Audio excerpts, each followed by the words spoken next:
Good afternoon, everybody, and welcome to yet another episode of the Sports Beat with Richard Holdridge, presented by Georgia-Alabama Sports Live. I'm excited about this show because I've got a very special guest. He is a national sports talk show host. I'm a huge fan of his. He's a host of a show called Crain and Company you could catch on Daily Wire Sports.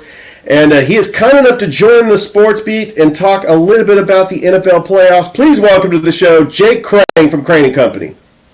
Richard, what is up, man? Shout out Columbus, Georgia. Glad to be joining you, and what a crazy time in sports. Absolutely. And really, the podcast, I cover a lot of local stuff to Columbus, Georgia. I call high school football games. And I want to let you know, you played at Opelika. I called an Opelika Smith Station game, and I wanted to make sure that I gave you a shout-out. Hey, I appreciate that, man. Yeah, I tell you what, growing up in East Alabama and Lee County, I've played more baseball tournaments in Columbus, Georgia than probably anybody on the face of the earth. Loved that city, and every time we went there, it was always special. And no, man, I mean, Opelika, not a lot of people. Everybody knows about Auburn. Not as many people know about Opelika. It's the sister city. And look, we were better than Auburn High School when I was there, so I'll leave it at that. Absolutely. Well, Jake, I'm excited to have you on the show. We had some incredible divisional round games. Just a lot of truths came out. We got some conference championships coming up. We'll preview that shortly. But let's go ahead and start with the game that ended late last night. The Kansas City Chiefs get the job done in Buffalo. I picked the Bills to win this game, but there's just something about a heart of a champion. And it seems like the Kansas City Chiefs, they don't have a number one receiver. They've struggled in the regular season, and they're going on the road. Patrick Mahomes' first road playoff game. But they get it done. It's like when they get into the postseason, everything clicks, and you got Isaiah Pacheco running all over the field, and really, they had Buffalo on the ropes, and I thought Buffalo was going to win the game because of that fumble out of the end zone by Mecole Hardman. But in your mind, did the Chiefs win this game, or did the Bills lose it? You know, I think the Chiefs won it. I'll say this, Richard, I was right there with you. You know, the biggest hump that the Bills have tried to get over, it seems like for the last 30 years, but it's only really been the last 3 or 4, is the Kansas City Chiefs. I mean, whether they play them at home or on the road, I think that was a similar game to what we'd have gotten if it was in Kansas City. To be honest with you, that's how tight both of these teams are. I mean, heck, this game last year changed the overtime rules in the playoffs. That's how tight it was and how big it was. But when you go back and watch, and we talk a lot about winners win and losers lose at the end of the day. And you have to give it up for the Chiefs. I can make the argument this year that the Chiefs roster is worse than the one they had last year that won the Super Bowl. And yet here Patrick Mahomes is again. And if you're the Bills, you finally get him at home. You're playing your best ball of the year. We know it started out rocky in Buffalo, and you kind of felt like the football gods were smiling on the Bills after they fake a punt to Damar Hamlin. The Chiefs fumble the ball to go up 2 scores through the back of the end zone. Then the Bills fumble on 3rd down when Josh Allen scrambles, and miraculously, thanks to Dalton Kincaid's hustle, they're able to recover it, and then they hit the next play on 4th and 5. But I made this comparison. To me, the Buffalo Bills, they're just awful test takers. They can't pass the final. They're great in the midterm. They'll knock a pop quiz out of the park. But it seems like when they get to the final exam, which the last 3 to 4 years has been the Chiefs, I'm not even talking about the Super Bowl, they find a way to fail it. And I thought Josh Allen was good in some aspects last night. I thought there was some stuff underneath that he should have taken, especially late in the game, that he didn't, because he was trying to force feed it down the field, even though Kansas City wasn't too high. But I think the Chiefs, at the end of the day, have that DNA in them. And if you look at the second half adjustments by the Chiefs defense, everybody talks about Patrick Mahomes. Everybody talks about their lack of wide receivers, but Travis Kelce's able to help them, and Pacheco this, Pacheco that. This has been a defensive team all year. I don't think they've given up double-digit points in the second half in like the last 9 or 10 games. So when it comes to the adjustment game, the Kansas City Chiefs are winning halftime. And people talk a ton about the game plan going in. We don't talk enough about the adjustments that go on during the game, which is where the game is really won. So I do think the Chiefs won it. If you're a Bills fan, it just feels like, again, at the end of the day, you're going up against Pennywise, and he just feeds on your fear and desperation and sadness. You got to give it up to the Chiefs. They know, what has Mahomes won, 6 in a row in the playoffs now? Something like that. That doesn't happen by accident. That's not a mistake or a coincidence. Winners win, losers lose.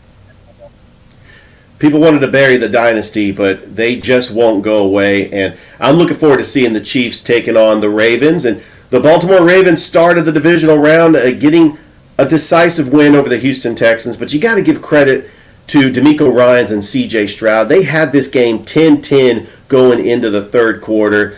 But Lamar Jackson did what he did best. 2 touchdown passes, 2 touchdown runs.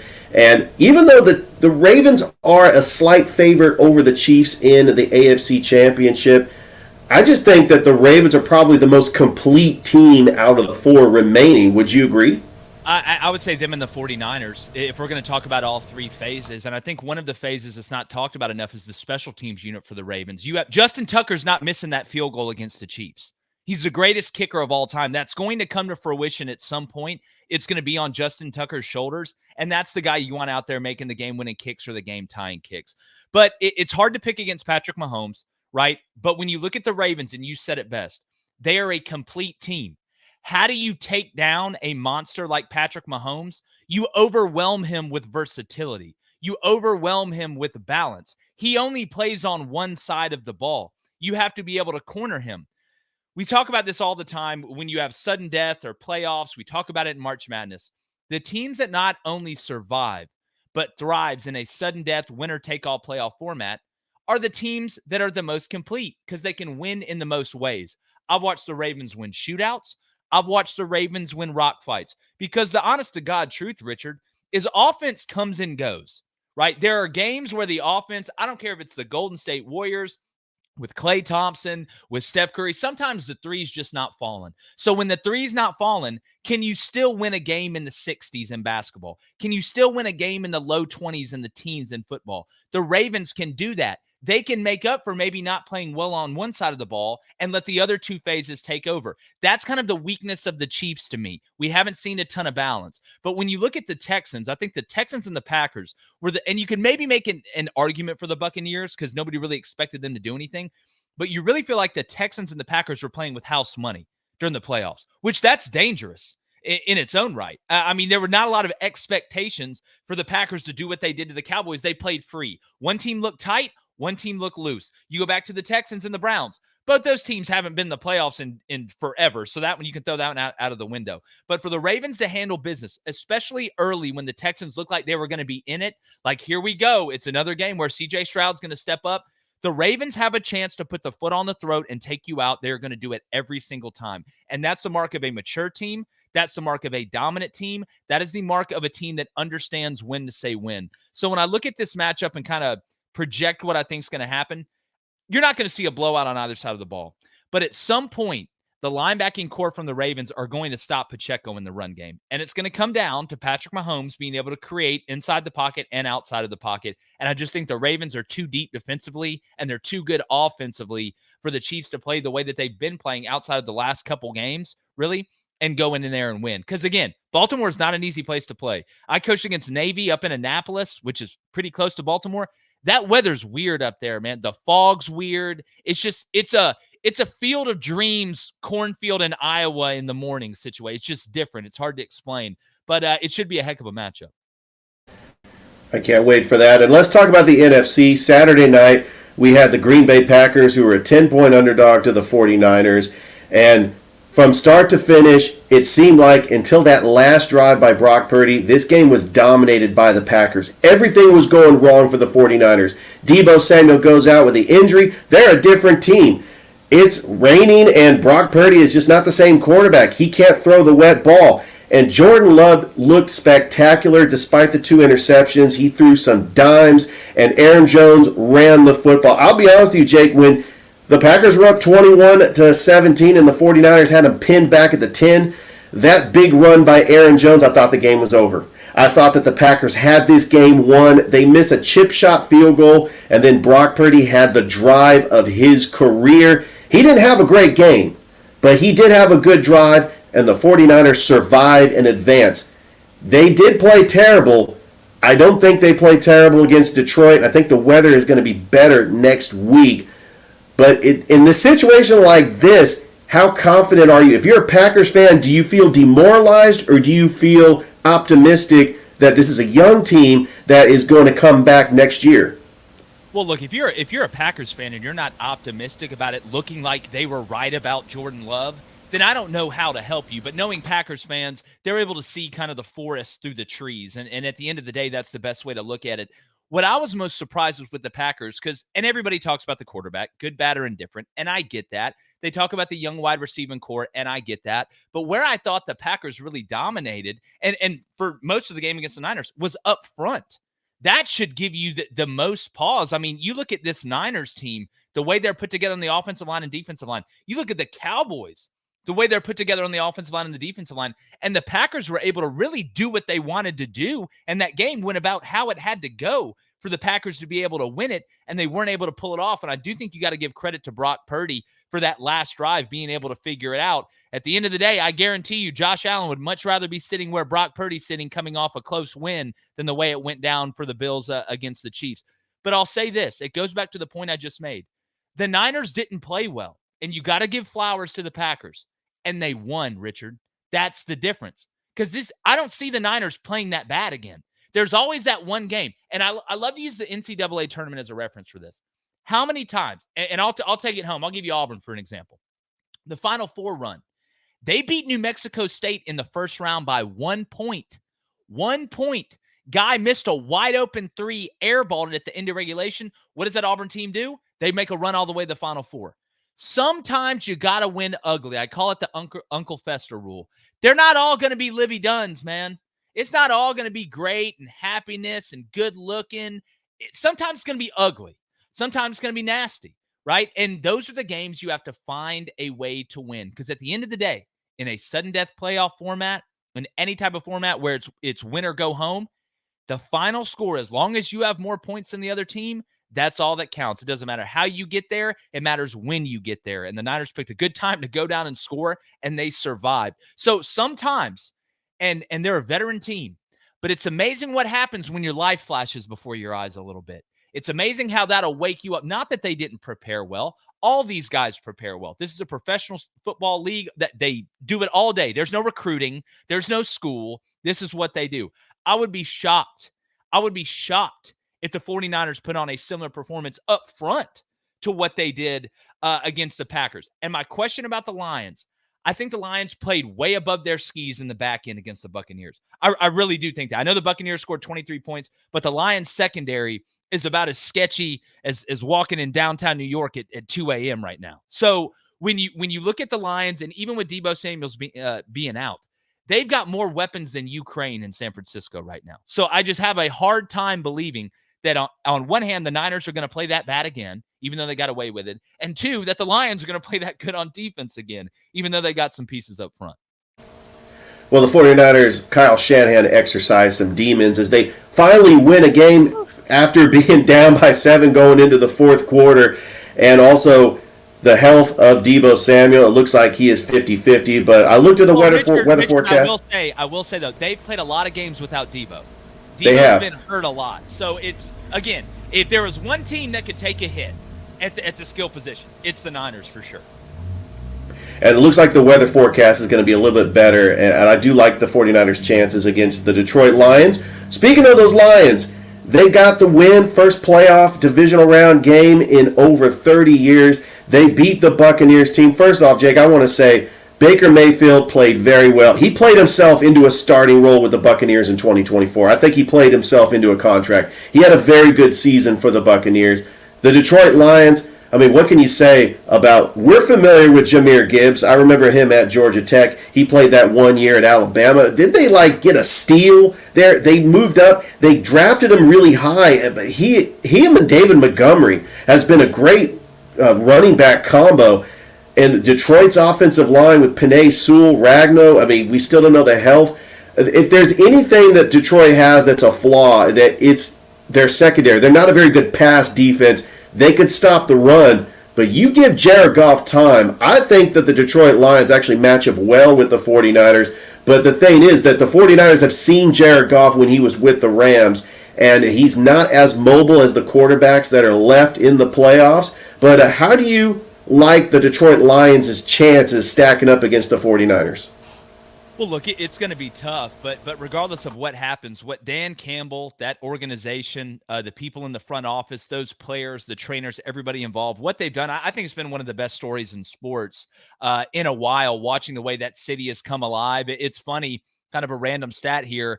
Back in 1991, that was the last time that the Lions played in the NFC Championship game. It was the same year that the only amateur won a PGA Tour event. Happened at the same time. Well, we're seeing it now again. It just lets you know we live in the Matrix.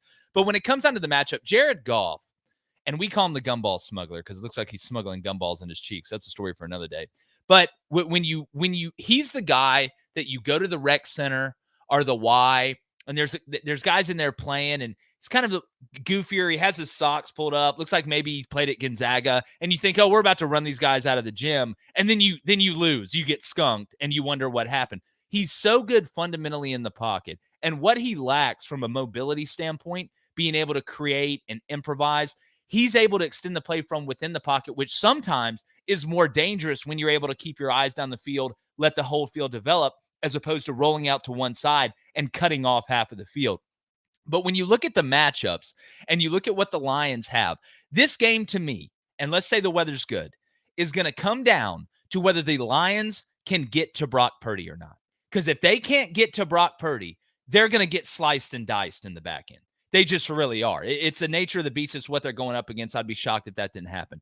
But if they're able to stop the run and they're able to get Brock Purdy off his spots, I think he can make a couple mistakes, and the Lions are going to need a turnover to stay in this game. A big play on special teams, something like that. Because when you look at which team is more complete, it's obviously the 49ers. They got a better roster. I don't think that's a crazy thing to say. I think most people would agree with that. They're going to have to catch some breaks. But this team, they almost feel like a team of destiny, right? It almost feels like everything is aligning for the Lions to go in there and beat the Niners. The Niners struggled the week before. It's a feel-good story. They haven't been this excited, in Michigan, well, I guess since a couple weeks ago when they won the Natty. But when you look at the matchup, I just have a very hard time seeing that the fantasy continue for the Lions. I think they're going to run into a wall in San Francisco because that, not as good as the Lions' offensive line's been, those guys coming off the ball for the 49ers, if they can get you in predictable passing downs, it's a nightmare. It's like walking into Mordor without the ring. You're going to die. It's just a matter of when.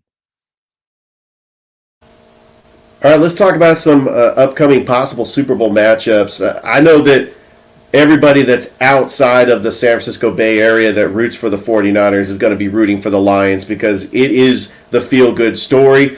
There is that audience, like my family members who don't watch football, that only watched the Chiefs-Bills game last night because of Taylor Swift. You have that fan base that's going to want the Chiefs in the Super Bowl, but I really think it's going to be the 49ers-Ravens in the Super Bowl, and I don't think the 49ers are going to commit 5 turnovers like they did on Christmas. But Jake, which intriguing Super Bowl matchup do you think America wants to see, and which matchup realistically do you think we're going to get? Well, I think America wants to see the Lions, right? I think we can agree on that. It is the feel-good story. They've kind of swept the moniker of America's team throughout this playoff. So I think America wants to see the Lions in there. And look, it's a great story. The Lions are a fantastic story. But you know what else is a great story? Little Red Riding Hood was a great story. And she got eaten on the way to Grandma's house. So they're walking on to Grandma's house going to play the 49ers. I don't think the Lions are able to find a way. I look at the Chiefs again. It's hard to bet against Pennywise, a.k.a. Patty Mahomes. But I think the Ravens are the most complete team, the best team in all 3 phases right now in the game of football. Regardless of what America wants, regardless if you think it's scripted or not, I think we get a Ravens-Niners Super Bowl, and I think that would be such an intriguing matchup because the reason I just mentioned, you have complete versus complete. We could have 35 different type of games with the Ravens-Niners. It could be anywhere from a high-scoring shootout to a low-scoring murder ball fest, and I think you have the 2 best teams playing each other, and that's what I think you want in the Super Bowl. So what America may want with the Lions, and you know what? I'm not going to be upset if the Lions get in there. I'll applaud them. I'm a huge Dan Campbell fan. But at the end of the day, I think the 2 best teams are the Ravens and the Niners, and I think that's what we're going to get. All right, Jake, switching gears. I know you're a baseball guy. We are 23 days away from the 4 greatest words of every baseball fan out there. Pitchers and catchers report. I know that the Braves they signed Chris Sale. I think realistically he's going to be a number 4 starter, and I think that the Atlanta Braves, even though the Dodgers signed Shohei Ohtani, I still think the Braves are the favorites in the National League. I think they got to exercise the demons of that early playoff exit to the Phillies, because it seems like they lose a game. Games 1 and games 2 are in Atlanta. They've got to find a way to win in Philly. I mean, do you see it playing out where the Braves and the Phillies are probably going to meet again in the postseason? Yeah, well, I can't wait for the Braves to let me down again. I can't wait to get all excited to be let down after 162 games. But now, in all seriousness, it's baseball. To me, it's the hardest to bet. There's so many variables that can happen, that have to line up. We've had great regular seasons in Atlanta. I'm kind of to the point now when the same way with Auburn basketball, the regular season's cool, but I want to see what we do in the postseason. It just matters that much now, and it's expected now. But yeah, look, I'm very interested. You look at the Dodgers, they keep accumulating all this talent, yet they never find a way to win it. Sounds like a team from New York, but I'm not going to bring that up here. Don't want to, actually, I do want to upset my brother. The Yankees are overrated, and they always will be. But Richard, when I look at this year, and I look at Atlanta especially, getting Chris Sale, I think is a nice add. It's always going to come down to the pitching. I know the hitting kind of went away in the postseason against the Phillies. People were pretty upset about that. I'm not worried about the Braves lineup. It's about depth in the pitching and depth in the bullpen. But when I look at the Dodgers, at some point, and Shohei is unbelievable, but I don't believe he's pitching next year, correct? He's not going to pitch for the Dodgers coming up this season. So you do kind of cut the monster in half. But it's very, very hard to look at the Atlanta Braves and look at this roster that's been put together and not feel good about what they're going to be able to do moving forward and how young they are. I think what they did early with Ozzie Albies and Austin Riley and all these guys to be able to lock them down and keep that core going, that's going to continue to show its face. You just got to get by the Phillies, Richard. Can we get by the Phillies? Like, that's it. Just get by and we'll win it. I guarantee you the Braves get by the Phillies, they'll win it. But no, man, I'm excited. It should be a great season. I just hope they don't keep changing all these rules, and please stop making the bases bigger. It helps nobody. I'm excited about the Braves too, Jake. And local news here to Columbus, you'd be happy to know that the Mississippi Braves are moving to Columbus in 2025. So all levels of minor league baseball are going to be in the state of Georgia. I know we're happy about minor league baseball in Columbus. It has failed in the past, but this is the first time that Columbus has had minor league baseball that was a Braves affiliate. And I think this is going to be great for the city. They're going to renovate Golden Park. They're going to put businesses around the park, and hopefully the fans of Columbus, because Columbus is a great baseball town. I mean, you know this, Jake, from having to play those teams down in Central, Phoenix City, Columbus area. I'm hoping that we build just a baseball brand here in the Fountain City, and that the fans will come to the ballpark.